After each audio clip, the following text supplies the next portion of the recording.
తప్పులు ఉన్నాయండి. నాకు నిజానికి రాష్ట్రంలో ఏం తప్పులు ఉన్నాయని నేను స్టడీ చేయలేదు. అప్పటికి నేను ప్రెస్ లో ఏం మాట్లాడాను, రాష్ట్రంలో తప్పులు ఉన్నాయి, దీని మీద కోర్టుకి వెళ్తే అభ్యర్థుల్ని భయపిస్తున్నారు.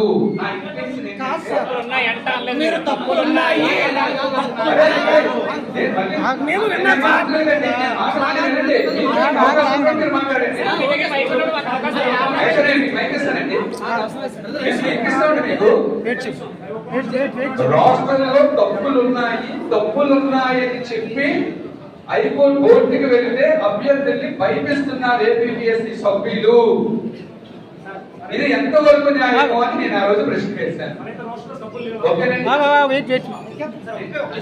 ఒక విషయం ముందు నేను చెప్పాల్సింది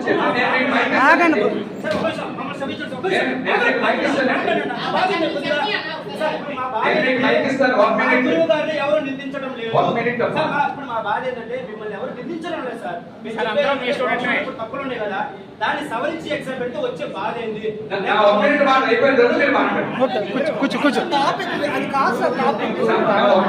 మాట్లాడడం తర్వాత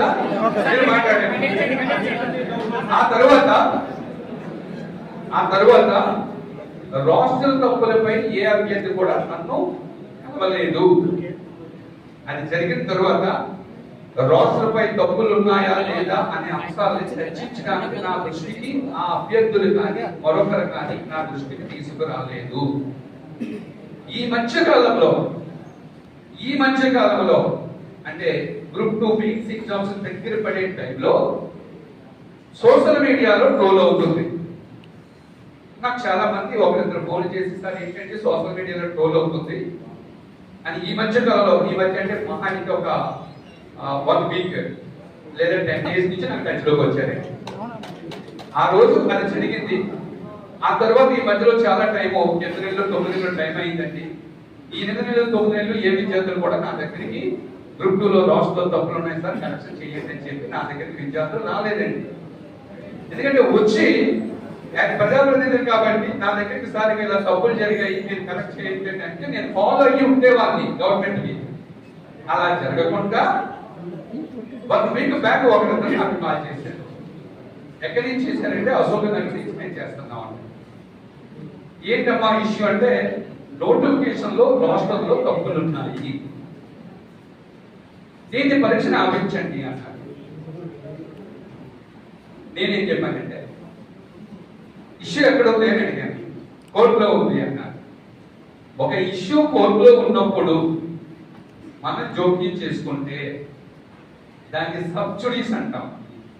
కోర్టు పరిధిలో విషయం ఉన్నప్పుడు దాని మీద మాట్లాడకూడదు.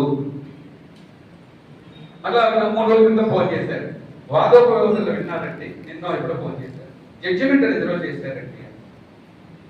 జడ్జిమెంట్ రిజర్వ్ చేసినప్పుడు కూడా సబ్జుడీస్ కింద వస్తుంది. కోర్టు జడ్జిమెంట్ చెప్పిన తర్వాత మేము స్పందించాలి. ఓకేనండి. సో ఇప్పుడు నేను చెప్పాల్సింది నేను చెప్పేశాను. ఇప్పుడు మీలో ఒకరా ఇద్దరా 10 మంది ఎంతమంది మాట్లాడినా నేను మీకు ఫ్రీడమ్ ఇస్తాను, మైకు కూడా ఇస్తాను. మీరు ప్రశ్న వేయండి, నేను సావధానంగా వింటాను. ఆన్సర్ నేను చెప్పేస్తాను. ఆ ఆన్సర్ నా నోట్లో నుంచి వచ్చేది కాకుండా గవర్నమెంట్ నుంచి రావాల్సిందైతే గవర్నమెంట్తో మాట్లాడి నేను మీకు చెప్తాను. ఇప్పుడు మీరు ఎవరు మాట్లాడాలనుకుంటారో